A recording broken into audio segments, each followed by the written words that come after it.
Morning at NTV.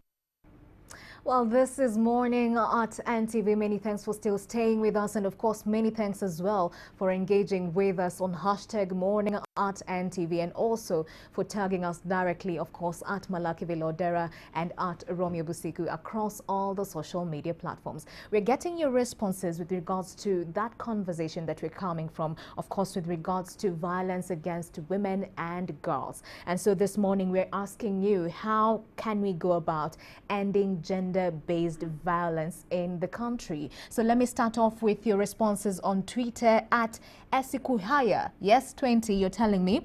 Uganda is trying its best, yes, in urban areas, though not reaching out to the rural poor. Many thanks for your views this morning. Still on Twitter at Angmartha, you're saying, I think we have tremendously improved thanks to some co-actors in teaching anti-GBV. Many thanks for that. On Facebook, that's a positive one. On Facebook, I do have Doreen, you're telling me, I feel men are being left out and women are fair now, but more should be done. Many thanks for your views right there. Of course, Doreen, many thanks. At Lutwama Eric, you're saying, guys, this is no joking subject. If the men feel shy because of the stigma communities are trying to generate over such attempts to deal against violence on men, then GBV will persist. Let's therefore embrace attempts against violence on any human being. All right, so you're saying we need to have a balanced focus across all genders. On Twitter at Kiamgad, you're telling me, I think more sensitization should be done, especially in rural areas, and people should also learn to love one another and treat each other equally because we are all equal with God, our Creator. Many thanks for your views right there. Still on Twitter at Wanjeru Nancy, you're telling me, break the limit, create equal opportunities. Free and fair participation of women and with men in every sphere will gradually end gender-based violence. Hashtag, many thanks for your views right there. On to my last one on Facebook. I do have Chirunda Ali. You're saying, certainly to a smaller extent, most of the work is done by NGOs, of which they are limited by resources. As the theme goes, the nation's strongholds and roots starts in the family. Of course, implying a violent-free family is a violent-free nation. So you're saying our government puts more emphasis on politics than its people. Let gender-based violence and any other form of domestic violence be taken seriously. Strict laws enacted, follow-up cases of gender-based violence, gender officers at every district doing visible work, and religious leaders should be also engaged, etc. Now you're saying, I remain Chirida Ali, author of the book. All right, many thanks, Chirida, for that comprehensive, of course, relay of the feedback with regards to our question this morning. Let me give you a bonus one on Facebook before I link over to Romeo Busiku. Chris, yes, is it? Yes, Chris, let me call you that. You're saying on Facebook, public punishing of the culprits should always be done. Romeo, this guy, I think, has been following through with your messages right here on the show. He's saying he supports public flogging. Hashtag Morning at NTV. Let's continue with that conversation. Romeo, over to you. Yeah, thank you very much, Mala. Well, the viewer, I think, in their opinion, they think public flogging would offer a deterrent. My offer, when I did say that, when I did recommend public flogging, was that it could offer some kind of deterrent. Make it so ugly, yeah? Make it so ugly so that someone else would want to do the same. They'll be like, no. If I'm to be flogged publicly, no, I'm not going to do that. So, and a deterrent in that regard. Let's move away from that. Languages. The Bible Society has been able to translate into 21 local languages, that is 15 complete Bibles and 5 New Testaments. The organization will be celebrating 50 years of existence, and we would like to shine a spotlight on the work they have been doing around the country. Founded in 1968, the society will celebrate its 50 years by creating its own handwritten Bible as a way of paying tribute to the scribes, that is the scribes that copied and handwrote the first Bibles. And to tell us more about their work, we have Mr. Peter Muhama. the CEO of the society, to tell us more. A very good morning and thank you for coming. Good morning, Romeo. First off, Mr. Muhammad, tell Yes. us, what is the Bible Society? Bible Society is an arm of the church. Churches need the Bible, but the churches are different in terms of denominations. So what they do, they set up an independent arm that will serve the Pentecostal, the Anglican, the Adventist, the Deliverers, and everyone else. So that arm is separate from the churches, but doing the work for the churches. So in simple words, Bible Society is an arm of the churches. The Bible Society is an arm of the Churches. Indeed. So what does it do and how come your work is underground? It's on top. One of the key things is translation, because the original Bible comes to us in 3 languages: Hebrew, Greek, and Aramaic. Now, all those 3 languages I'm speaking, Romeo, you may not be knowing any of them. Many Ugandans do not know. They can't speak Hebrew, they cannot speak Greek, they cannot speak Aramaic. So Bible Society has to invest resources.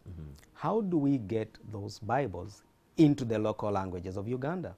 And rightly, like you said, we have had 21 of them. So that task of translation is a key job. Now, doing a translation of one Bible will take you a minimum of 20 years. 20 years? Yes. To just translate to just translate one Bible. Wow. With a lot of money along with it. So translation is the core thing, and churches will be very happy to see a Bible in the local language. Because Bibles in English, yes, they are good, but having a Bible in Lumasaba, Runyankore Ruchiga, Runyoro Rutoro, is the in thing for the church. So explain to us the essence of translating the Bible into local languages. God speaks to people. But if he speaks to you in a foreign language, this is the real meaning. If you spoke to me in a foreign language, I will hear it from my head.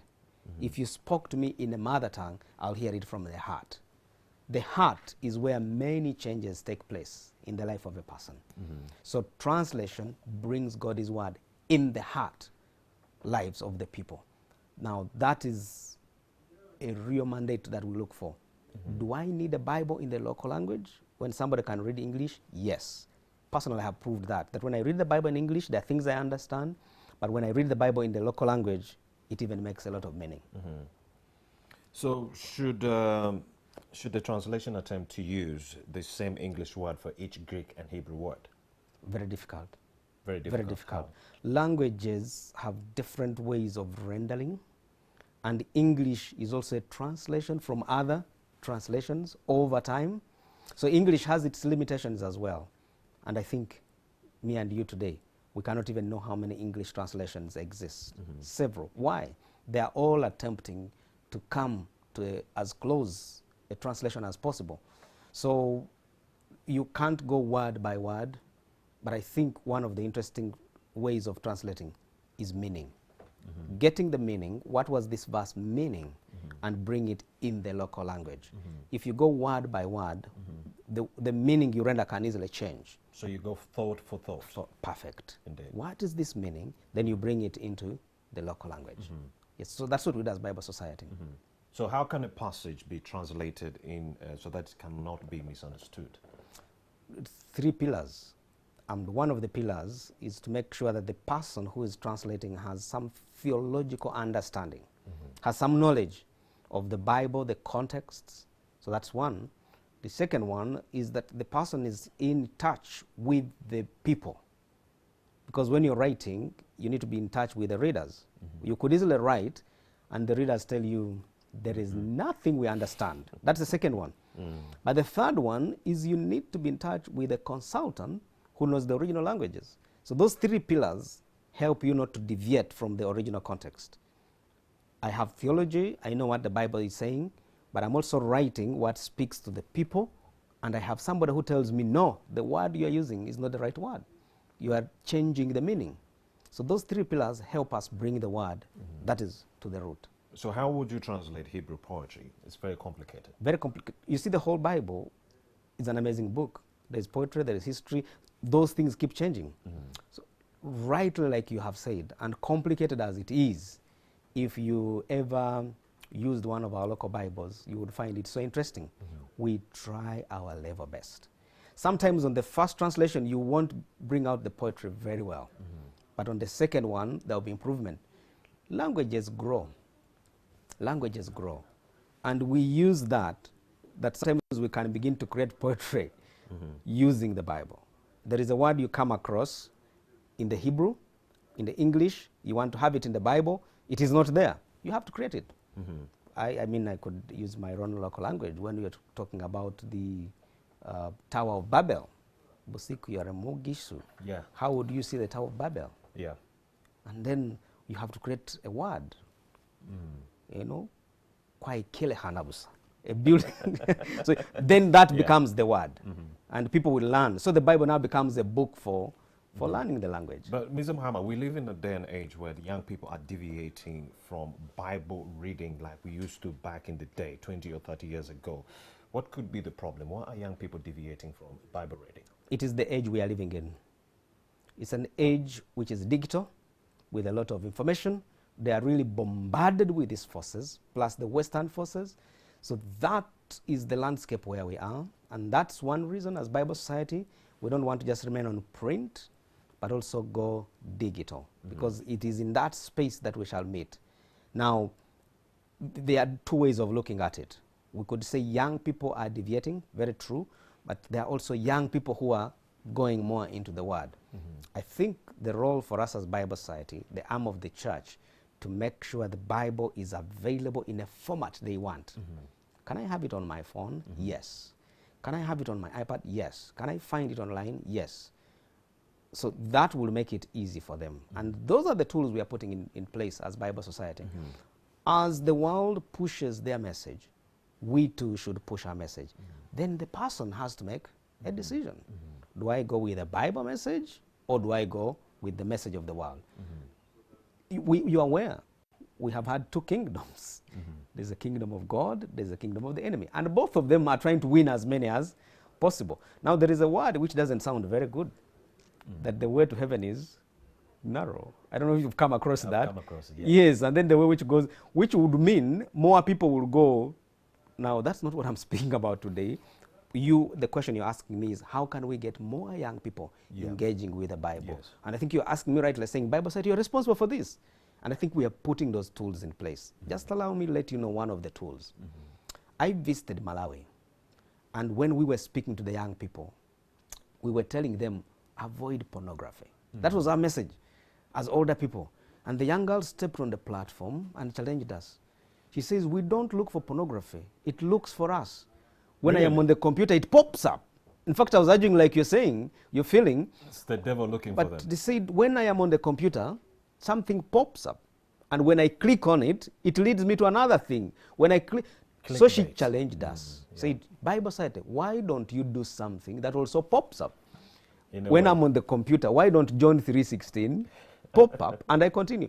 I want to let you know that today we have a gadget, which is a live stream. If I came with it here, it would start to tell you there is a Wi-Fi. If you logged on, it will be the Bible. So it's one way of answering that girl in Malawi, and I wish I would see her. So today we go to places with that gadget. People will always look for Wi-Fi. So when they log on that Wi-Fi, they find it is the Bible. So we're doing everything possible to engage the young people. So, Mr. Muhammad, like I've mentioned, the young people have deviated from reading the Bible. But not only them, even the pastors and the preachers, they've deviated from the teachings themselves in the Bible. So does the current deviation from the Bible teachings pose an existential threat to the scriptures as we know it? I think it does. And for me, that is from the Bible days. The Bible has always been threatened from the very time of inception. And the joy for me is not to struggle to defend the Bible. The Bible is like a lion. You see, you don't start pretending that you're defending a what? A lion. You just let it loose and to take care. That's what. But always, from history, the Bible has been having issues. The good thing, the Bible also talks about that. It talks about leaders who will come, people who will be lovers of themselves, and a lot of that kind of stuff. So that gives you the image. We should not be surprised with what we see. We should continue doing the good thing. That's where the part comes in, saying we should be the salt. Indeed. Yes. So if something is going wrong, keep the salt. And that goes back to the question you asked me. That's why the churches want to have Bible society as a society dedicated to the scriptures. Don't tell us your denominations and what you believe. What does the Bible say? And we believe that then the book can bring that oneness for all of us.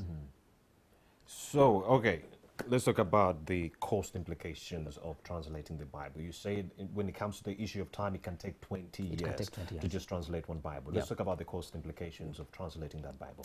I've How used- much are we looking at? I've used 20 years as an average. It could take longer. There's a Luganda Bible that took 30 years. But these days, because of the technology, we have also done 15 years. So I've used 20 as an average. So how much would it cost you during those 20 to 15 years? You roughly would be talking of 1 billion Uganda shillings. Wow, 1 billion. 1 billion. But just to give you the breakdown, you have three translators monthly. You're paying them monthly. And those three translators that you're paying monthly, each one of them, you're paying 1 million shillings. Three translators paying maybe a minimum of 1 million shillings through the year and through the years, plus the equipment. That adds up to the 1 billion that I'm talking about. Remember, that is before printing. You're talking of paying salaries of people, the work that they're doing, the expertise that I've given you. So translation, to have a Bible complete, is expensive.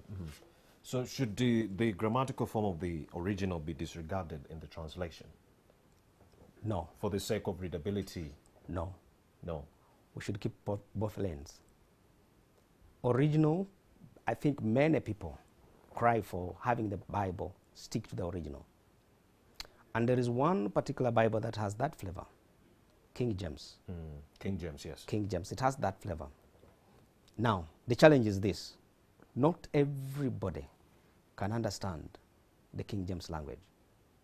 Now, from that point, then you can have a version that seems to be simpler. You have the original setting and flavor, but you have another version where you can understand. What is important, do not change the meaning. So I think your question is right. Yeah. Let's keep to the original, but let's make it understood. And what are some of the key decisions that have to be made when translating the Bible? That you have the right people in terms of theological background. That's one.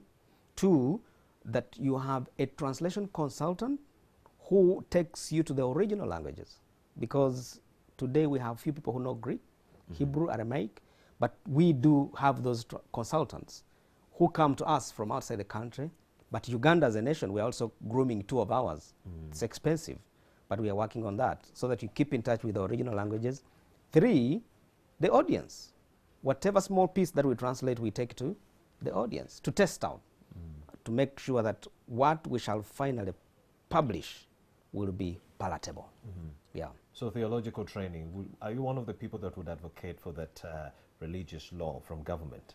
Because it also fronts for theological training. If I'm to be selfish, I would say yes. Yes. Yes, yes. If I'm to be selfish, I would say yes, because then it will give me more audience to have people who understand The Bible. the Bible Yes. and take me from that perspective. If then I gave this Bible to the pastors, they would appreciate it instead of criticizing it.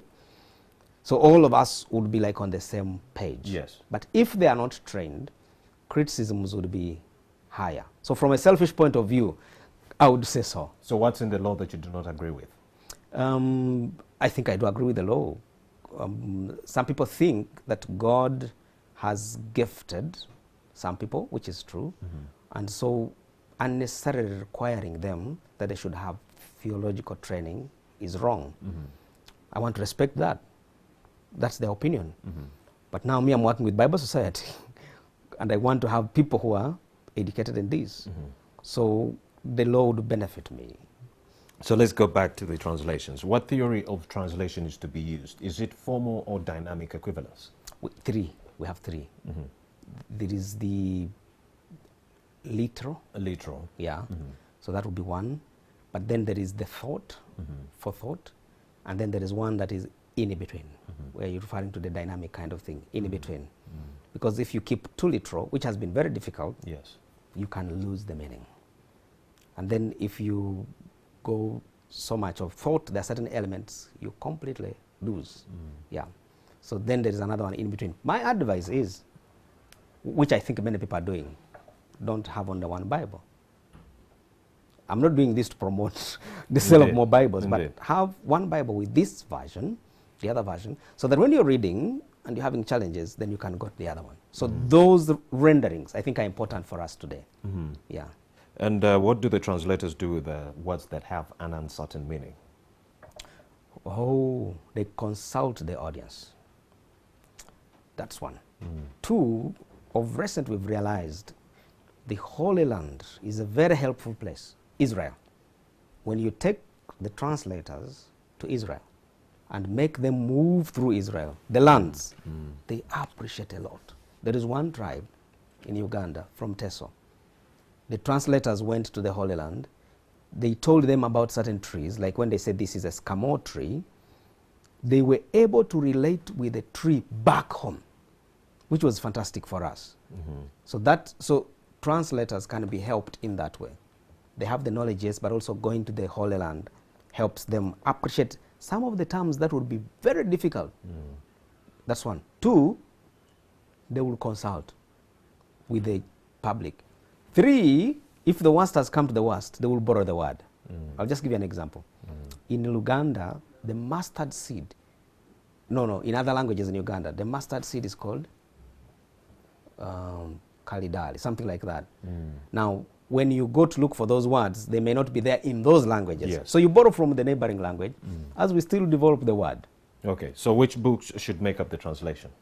Which? Which books should make up the translation? Do you mean the books of the Bible? Yeah, because once the translators have been chosen, Yes. the next step is to decide which books should be included in the translation. That's a hard question. We Yes. translate the whole Bible. But probably what happens is some books in the Bible are harder, difficult than others. There are books in the Bible that are simpler. There are books in the Bible because that are you have difficult. like the 66 books that make up the Yes. Protestant canon. Yes, Then yes. you have The the Deuterocanonical Canonical books, yes. Canonical books, yes. Yes. From the Catholic side. Yes. But let me begin from the easier part. If you look at the Old Testament and the New Testament, you will find the New Testament easier. So then you start translating the New Testament and then come to the Old Testament.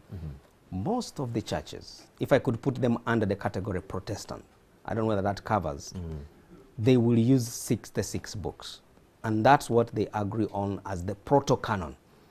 Now the Catholic audience still adds on other books, and that's what they then refer to as the deuterocanonical books. Yeah. Thank you very much, Mr. Peter Muhammad. Welcome. Secretary General of the Bible Society of Uganda. We've been having that conversation on translating the Bible in Uganda. He says it could take up to 20 years, a lot of money, and $1 billion shillings in that regard. Very, very, very costly, and the time issue is also very, very huge. Let me also link to Mala. She has something for you right about now. Mala.